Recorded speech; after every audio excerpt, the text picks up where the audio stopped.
History Inside a Nutshell, the show where we sail into our port of call discussing maritime history. Captain Haddock, Titanic's first commander.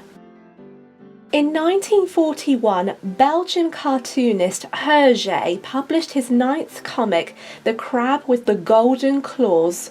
In this story, the reporter Tintin bumps into a drunk captain who was a victim in a drug smuggling operation.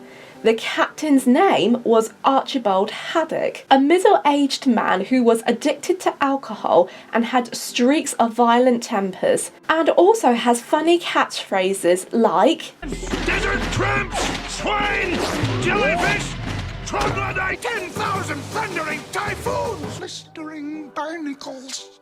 Although he is fictitious, he was based on a real captain who coincidentally had the same role and surname.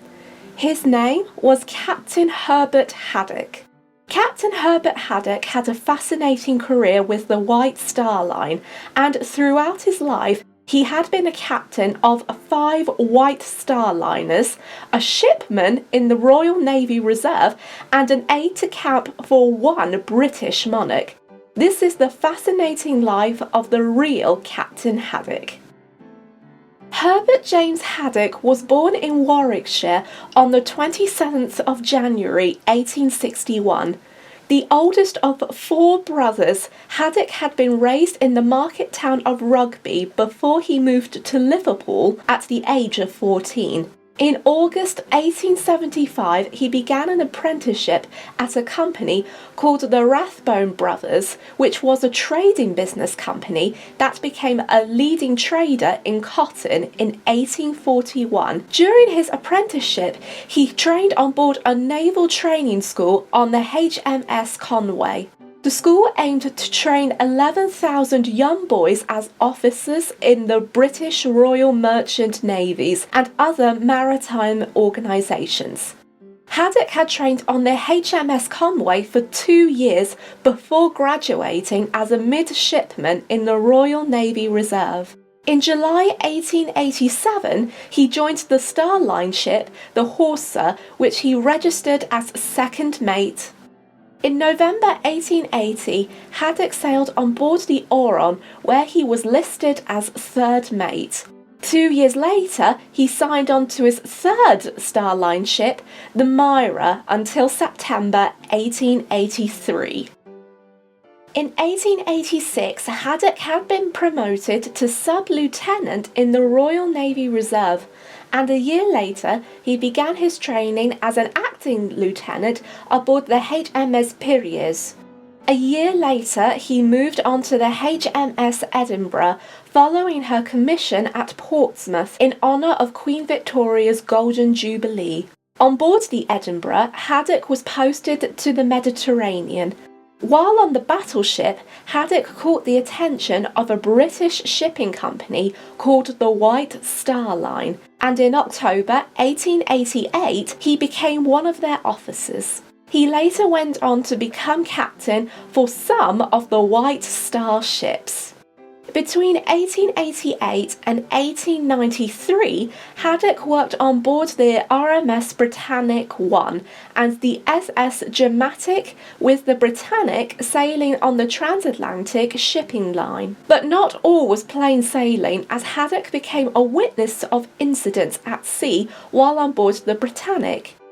In April 1896, an enormous rogue wave swept over the Britannic's bridge, where shattering a lifeboat to pieces and nearly sweeping a first officer on board.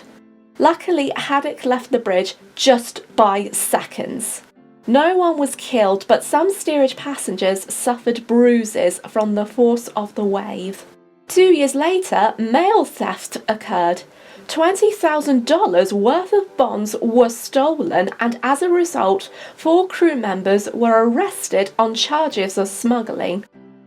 In August 1901, Haddock was named a Commander of Bath by King Edward VII in honour of His Majesty's coronation. 2 years later, Haddock was made captain of the RMS Cedric for her maiden voyage, and during her voyage, Haddock worked alongside Henry Wilde and Hugh McRoy. In March 1905, Captain Haddock and Cedric had an unexpected event when, during a storm, third-class passenger Sarah Whitney gave birth to a baby boy. According to a rumour from the New York Times, it was thought that Whitney had named him after the ship. This, however, might have been inconclusive. 2 years later, he was assigned to the RMS Oceanic, but bad luck came crawling back to White Star ships again when the Oceanic had several incidents. These included a fire which broke out in the steerage area, a lost propeller blade, and the Cedric even struck a coal barge in New York. In 1911, White Star Line's new ship, the RMS Titanic, was looking for a new captain and crew for her maiden voyage. At the same time, her sister ship, the Olympic, was launched. Before her maiden voyage in June 1911, it was agreed that Captain Edward J. Smith would take command of the RMS Olympic on her maiden voyage, while Haddock was assigned to be the captain of the Titanic. Along with Haddock, it was agreed that junior, senior, and officers William Murdoch, Charles Lightoller, Joseph Boxall, Harold Lowe, James Moody, Herbert Pitman, and David Blair would join the maiden voyage originally scheduled for March 1912. However, positions changed when White Star appointed Captain Smith to command Titanic instead. Despite the disappointment, Captain Haddock was appointed first commander and was the one who prepared the Titanic for her sea trials and supervised the Board of Trade inspection, where he oversaw the ship and her safety equipment, including the anchors and lifeboats.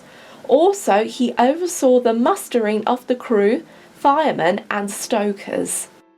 Captain Haddock then sailed with the Titanic, commanding her from Belfast to Southampton, where she arrived on the 3rd of April 1912. He was relieved by Captain Smith before Titanic began her maiden voyage on the 10th. Captain Haddock would later play a role in the sinking alongside his 2 wireless operators.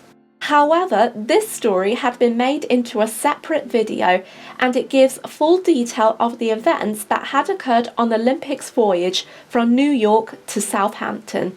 A link to this video will be left in the description box and on the card above.